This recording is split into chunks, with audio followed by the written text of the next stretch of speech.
Bonjour à tous. Alors, avant de vous partager le message que le Seigneur a mis sur mon cœur pour le dimanche des rameaux, j'aimerais que nous puissions prier ensemble. Père, merci encore pour cette occasion d'être ensemble.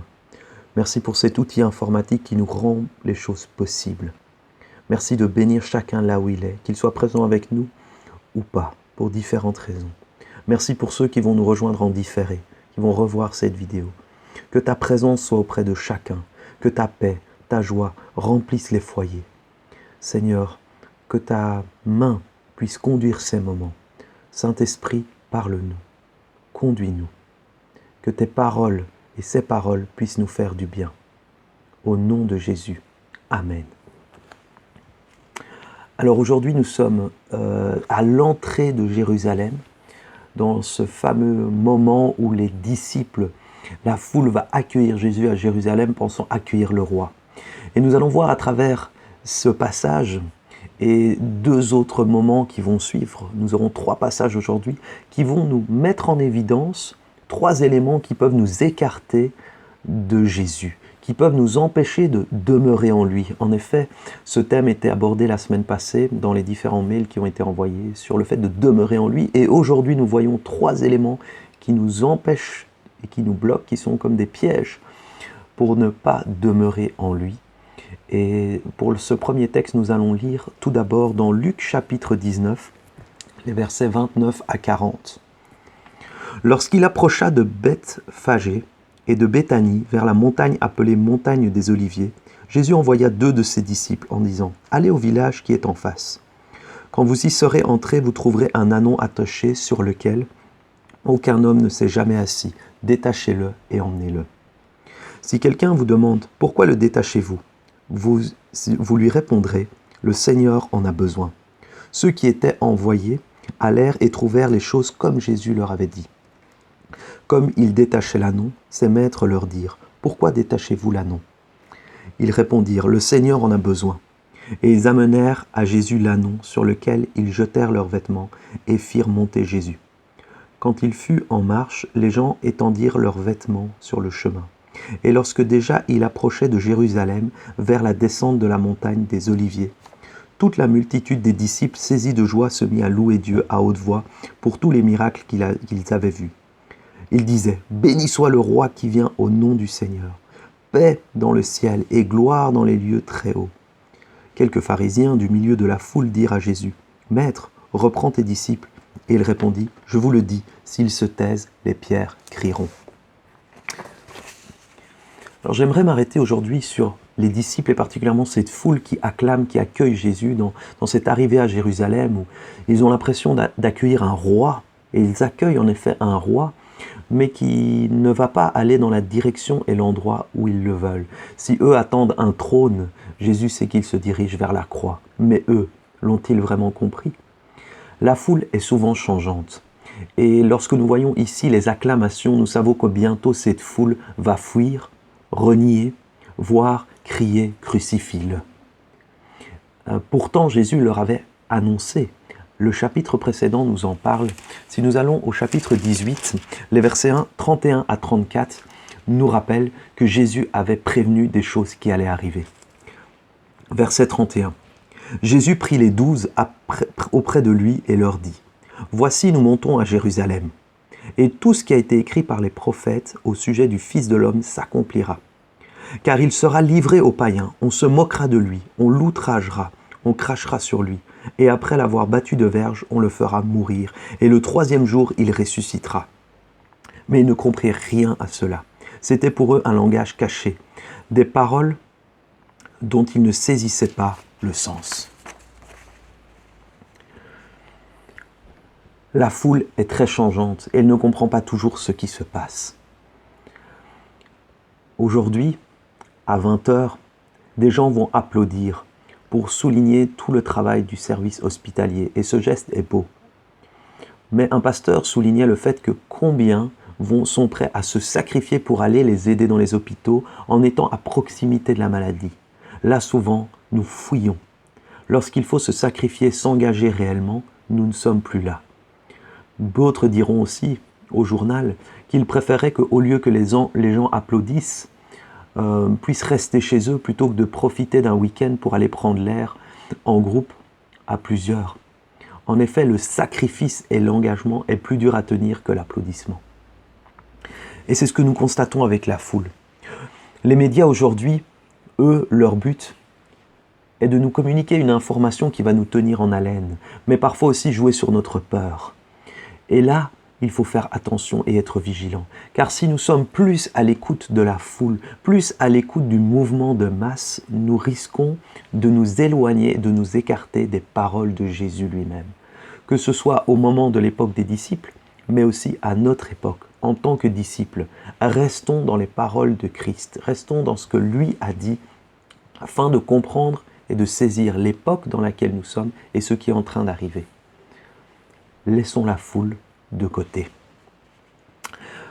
Nous allons aller un petit peu plus loin. Après avoir vu les dangers de la foule et de la masse, nous allons réduire le cercle et voir que Jésus, parmi ses disciples les plus proches, il y a eu une autre tentation, un autre piège de s'écarter encore des paroles de Jésus. Eux qui voyaient un roi arriver, voici ce qui se passe au milieu d'eux. Nous allons au chapitre 22, les versets 24 à 30. Verset 24. Il s'éleva aussi parmi les apôtres une contestation. Lequel d'entre eux devait être estimé le plus grand? Jésus leur dit, les rois des nations les maîtrisent, et ceux qui les dominent sont appelés bienfaiteurs. Qu'il n'en soit pas de même pour vous, mais que le plus grand parmi vous soit comme le plus petit, et celui qui gouverne comme celui qui sert. Car quel est le plus grand? Celui qui est à table ou celui qui sert? N'est-ce pas celui qui est à table?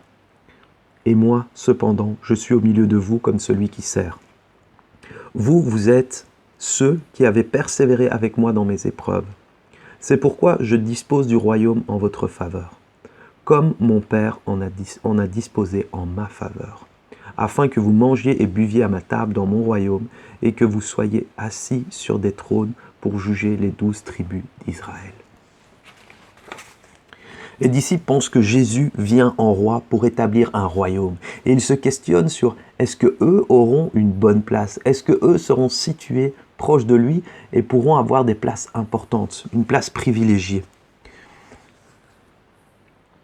Ils cherchent à estimer, ils cherchent à pronostiquer ce qui va arriver pour eux.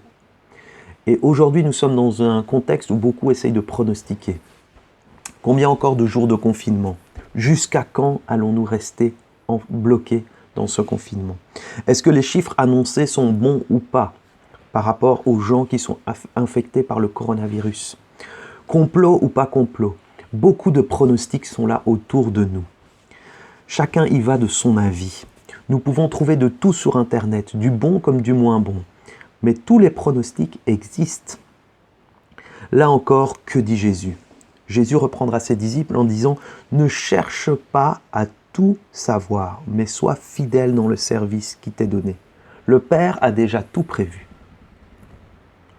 Attention de ne pas rentrer dans les questionnements et les débats stériles qui créent plus de troubles et de confusion qu'autre chose. Cherchons plutôt la pensée du Seigneur et soyons fidèles dans le service qu'il nous donne. Nous allons encore plus loin. Nous avons vu la masse, la foule qui peut nous influencer, auquel il faut prendre du recul. Nous voyons les pronostics autour de nous, proches de nous, peut-être même dans nos familles, au sein de nos foyers ou de nos voisins. Mais là, nous allons encore plus proche, nous allons rentrer en nous-mêmes. Et pour cela, nous continuons la lecture dans le chapitre 22, les versets 31-38, avec Simon-Pierre. Le Seigneur dit « Simon, Simon, Satan vous a réclamé pour vous cribler comme le froment. Mais j'ai prié pour toi afin que ta foi ne défaille point. Et toi, quand tu seras converti, affermis tes frères. » « Seigneur, lui dit Pierre, je suis prêt à aller avec toi en prison et à la mort. » Et Jésus dit, Pierre, je te le dis, le coq ne chantera pas aujourd'hui que tu n'aies nié 3 fois de me connaître. Il leur dit encore, quand je vous ai envoyé sans bourse, sans sac et sans souliers, avez-vous manqué de quelque chose? Ils répondirent, de rien. Et il leur dit, maintenant, au contraire, que celui qui a une bourse la prenne, et que celui qui a un sac le prenne également, que celui qui n'a point d'épée vende son vêtement et achète une épée. Car je vous le dis, il faut que cette parole qui est écrite s'accomplisse en moi. Il a été mis au nombre des malfaiteurs, et ce qui me concerne est sur le point d'arriver. Ils dirent, Seigneur, voici 2 épées. Et il leur dit, cela suffit. Pierre pense qu'il le suivra jusqu'au bout. Il n'écoute que son courage, alors que Jésus, lui, sait ce qu'il attend. Faisons attention à ne pas avoir une trop grande assurance ou avoir un sentiment d'impuissance trop manifeste. Nos limites, notre impuissance, nos sensations, à nouveau, peuvent nous écarter de la pensée du Seigneur. Le fait de tousser, le fait d'avoir mal, les douleurs, les sensations qu'on ressent, tout de suite, cela devient suspect dans cette période où on ne sait pas, on ne voit pas l'adversaire. Dans 2 Corinthiens chapitre 5, le verset 10, il nous est dit « En Christ, voici ce que nous faisons. Nous renversons les raisonnements de toute hauteur qui s'élèvent contre la connaissance de Dieu et nous amenons toute pensée captive à l'obéissance de Christ. Ne laissons pas nos impressions nous conduire, mais en tout point demeurons dans sa parole. » Les disciples ont depuis le départ l'espoir que Jésus vient renverser l'occupation romaine et ils sont prêts à prendre les armes. On le voit au verset 38. Il dit « Seigneur, voici 2 épées » et il leur dit « Cela suffit ». Mais ils n'écoutent pas ce que Jésus tente de leur faire comprendre. Parce que juste avant, au verset 37, nous l'avons lu, il dira « Car je vous le dis, il faut que cette parole qui est écrite s'accomplisse en moi. Il a été mis au nombre des malfaiteurs. Et ce qui me concerne est sur le point d'arriver. » Mais ils ont leur plan, ils ont leur idée en tête. Ils voient le Jésus roi qui va aller sur le trône, qui va prendre les armes et qui va renverser l'occupation romaine. Ils ont cette vision-là en tête et donc ils ne comprennent pas les paroles de Jésus. Ils ne peuvent les saisir. Ils ne voient pas la croix. Le monde a ses plans. Nos proches ont leurs avis. Nous avons notre petite idée sur la question. Mais qu'en est-il du plan du Seigneur ? Je vous invite, pour terminer, à aller dans Ésaïe 55, à partir du verset 6 jusqu'au verset 11, pour comprendre ce que le Seigneur nous invite à faire aujourd'hui. Face à tous les plans que le monde fait, face aux plans que les gens autour de nous font, face à nos propres plans, qu'en est-il du Seigneur ? Le Seigneur nous dira, et nous dit encore aujourd'hui, « Cherchez l'Éternel pendant qu'il se trouve. Invoquez-le tandis qu'il est prêt. Que le méchant abandonne sa voie et l'homme d'iniquité ses pensées. Qu'il retourne à l'Éternel qui aura pitié de lui. À notre Dieu qui ne se lasse pas de pardonner. Car mes pensées ne sont pas vos pensées. Et vos voies ne sont pas mes voies, dit l'Éternel. Autant les cieux sont élevés au-dessus de la terre, autant mes voies sont élevées au-dessus de vos voies et mes pensées au-dessus de vos pensées.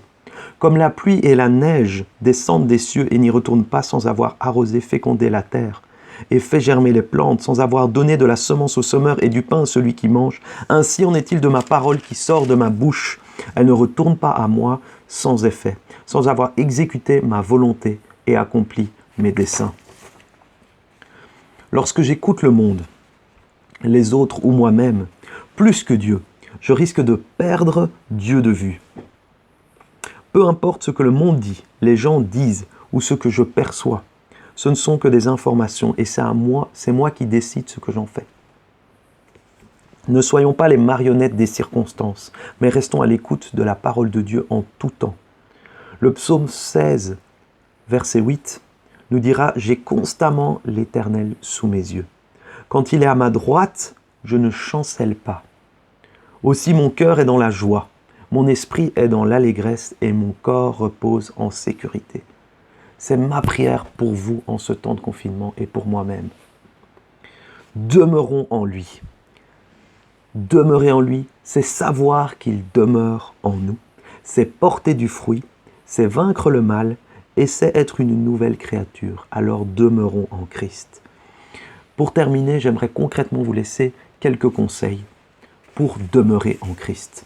Après avoir vu ce qui nous empêche de demeurer, toutes ces voies là autour et en nous, comment nous pouvons demeurer en lui?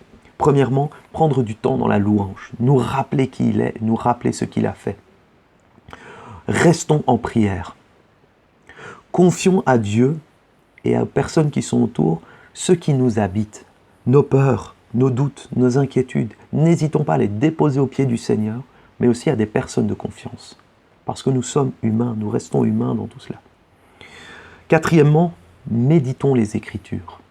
Passons-les-nous en en nous-mêmes. Digérons-les. Cinquièmement, fortifions-nous les uns les autres. On s'appelle, on fait une vidéoconférence, on peut envoyer des messages. Fortifions-nous les uns les autres. Nous avons besoin des uns et des autres dans ces moments aussi, où on ne se voit pas à proximité, mais où on peut être là malgré tout ensemble. Et ensuite, le sixième point et dernier point, laissons-nous toucher aussi par la nature. Les perfections visibles révèlent les perfections invisibles. La nature nous rapproche de Dieu. La nature nous fait penser au Créateur, à celui qui est derrière toute chose. Les fleurs sont en train de sortir, les arbres continuent à grandir, l'herbe sort. Toutes ces choses se font parce que l'Éternel est derrière. La nature continue, la nature n'est pas confinée, et elle nous rappelle que le Créateur lui-même est la vie, le mouvement et l'être. Dieu veut se tenir avec nous à chaque instant. Il est là. Et ma prière pour vous, c'est qu'il soit votre paix.